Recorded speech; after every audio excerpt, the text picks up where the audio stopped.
मैं डॉक्टर पुनीत अग्रवाल हूँ।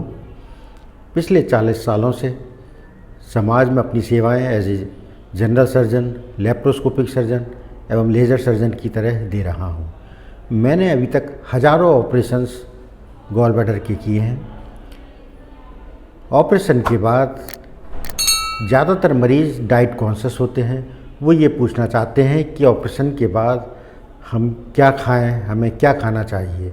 और बहुत सारे मरीज़ ये पूछते हैं कि ड्राई फ्रूट्स या नट्स हम ऑपरेशन के बाद खा सकते हैं, और खा सकते हैं तो हमको कब स्टार्ट करना चाहिए। ड्राई फ्रूट्स और नट्स के बारे में पेशेंट इसलिए ज़्यादा पूछते हैं क्योंकि वो ये समझते हैं कि किसी भी ऑपरेशन के बाद शरीर में कमज़ोरी आ जाती है, और जब कमज़ोरी आ जाती है उसको पूरा करने के लिए ड्राई फ्रूट्स बहुत ही अच्छा साधन है, जिससे कि हम अपनी कमज़ोरी को दूर कर सकते हैं।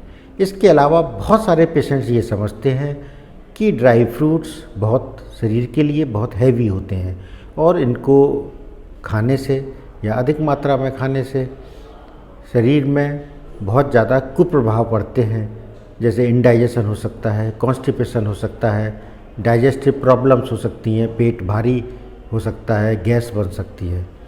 तो इसीलिए वो मुझसे ये जानना चाहते हैं कि क्या हम ड्राई फ्रूट्स खा सकते हैं, कौन से ड्राई फ्रूट्स खा सकते हैं।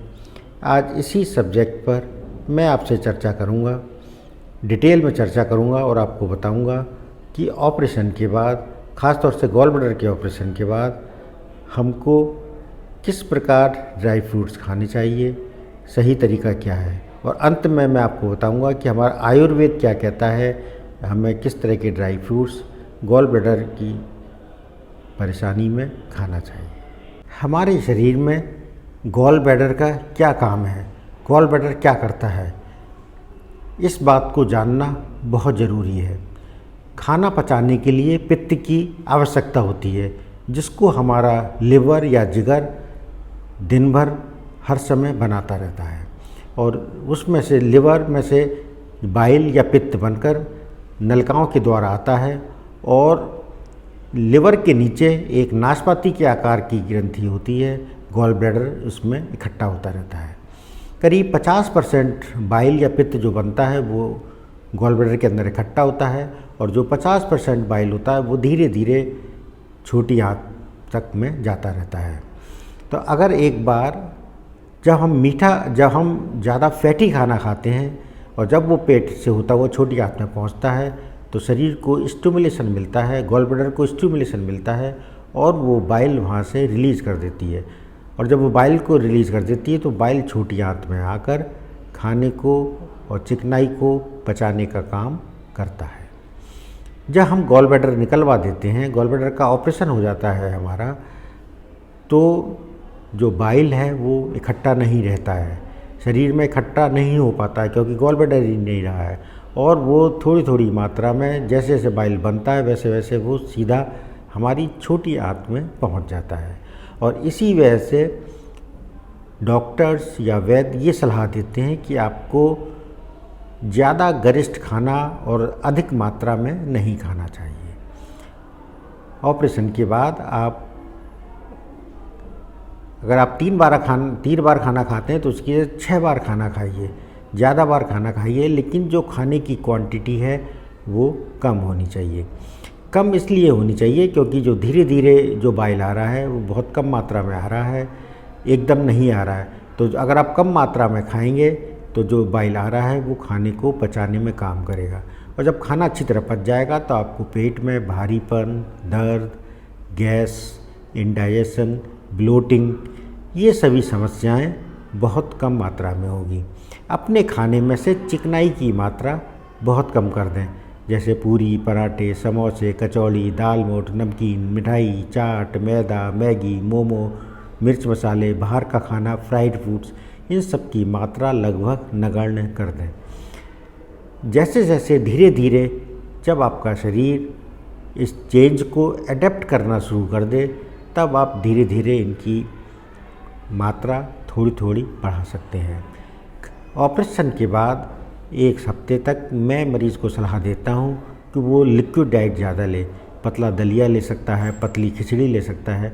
उसके बाद जब ये पचने लगता है तो उसके बाद वो सॉफ्ट डाइट ले सकता है। और सॉफ्ट डाइट में इडली आता है, पोहा आता है, दलिया ले सकते हैं, ओट्स ले सकते हैं, स्टील कट ओट्स ले सकते हैं, खिचड़ी ले सकते हैं, पपीता ले सकते हैं। इस तरह के फ्रूट्स वो शुरू कर सकते हैं और ऑपरेशन के कम से कम 1 हफ्ते बाद फिर वो डाइट की मात्रा धीरे धीरे बढ़ा सकते हैं। अब जो मुझसे मरीज़ पूछते हैं कि हमको ड्राई फ्रूट्स कब स्टार्ट करने चाहिए, तो इसमें मेरी उनको सलाह है कि ऑपरेशन के कम से कम 5-7 दिन के बाद वो धीरे धीरे ड्राई फ्रूट्स स्टार्ट कर सकते हैं, जिसमें कि 1-2 काजू वो ले सकते हैं, 2 से 3 बादाम ले सकते हैं, 1 अखरोट ले सकते हैं, 2 से 3 पिस्ते ले सकते हैं। करीब सब मिलाकर 1/4 कप ड्राई फ्रूट्स वो ले सकते हैं। और इनको अब मैं आपको बताऊंगा इनको लेने का सही तरीका क्या है। इनको लेने का सही तरीका ये है कि सबसे पहले शाम को या रात को इन सभी ड्राई फ्रूट्स को अच्छी तरह पानी से आप धो लीजिए और पानी से धोने के बाद किसी कांच के बर्तन में या स्टील के बर्तन में इनको आप पानी में डुबो कर रख दें। सुबह उठने के बाद जो इसका पानी है उसको फेंक दें और जो इनका छिलका है उसको छील दें। जैसे आप बादाम का छिलका छील सकते हैं, पिस्ते का छिलका छील सकते हैं और हो सकता है थोड़ा कष्ट होगा लेकिन अखरोट को भी आप जहाँ तक पॉसिबल हो वो छील लें। और इन सबको आप छील कर सुबह के टाइम में, दिन के टाइम में, ब्रेकफास्ट से पहले, ब्रेकफास्ट के बाद या लंच से पहले एज ए स्नैक्स आप इनको ले सकते हैं।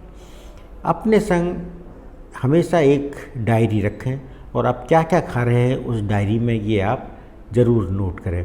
अगर किसी चीज़ से आपको एलर्जी मालूम पड़ती है, पेट में भारीपन, ब्लोटिंग, गैस, इंडाइजेशन, पेट फूलना मालूम पड़ता है, तो आप देखें कि आपको क्या क्या खाया है और आपने और किस चीज़ से होने की संभावना है, क्या नई चीज़ आपने खाई है और उस चीज़ का सेवन फिर ना करें।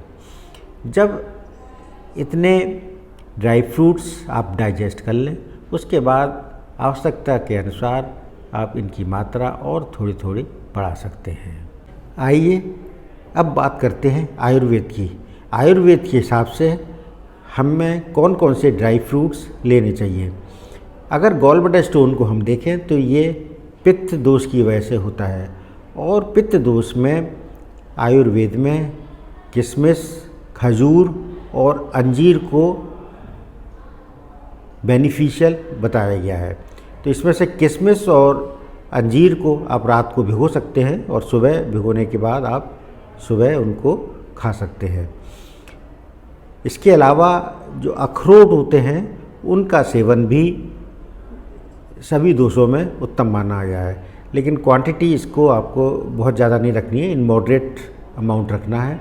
तो इन मॉडरेट अमाउंट आप अखरोट खा सकते हैं, किशमिश खा सकते हैं, खजूर खा सकते हैं और अंजीर खा सकते हैं। इनकी प्रारंभ में बहुत थोड़ी थोड़ी मात्रा आप प्रारंभ करें और जैसे जैसे आपको टॉलरेट करते जाएँ उसके बाद आप इनकी मात्रा और थोड़ी सी बढ़ा सकते हैं।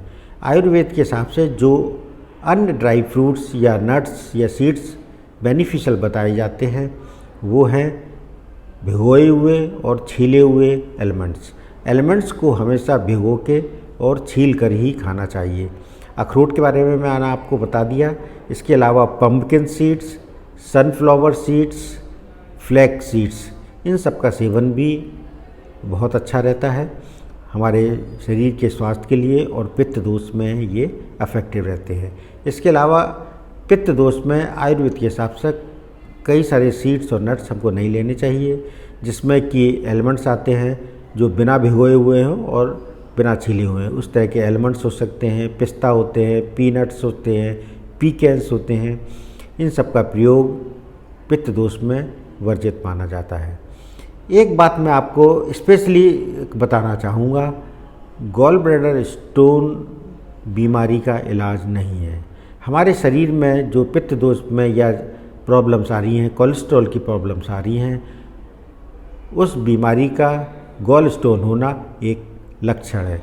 जब तक हम अपने लाइफस्टाइल को चेंज नहीं करेंगे हमारे शरीर से बीमारी ख़त्म नहीं होगी। मैंने इस सब्जेक्ट पर और बहुत वीडियो बनाई हैं, उनको गौर से देखिए और समझिए और अपने फ्रेंड्स के साथ शेयर कीजिए।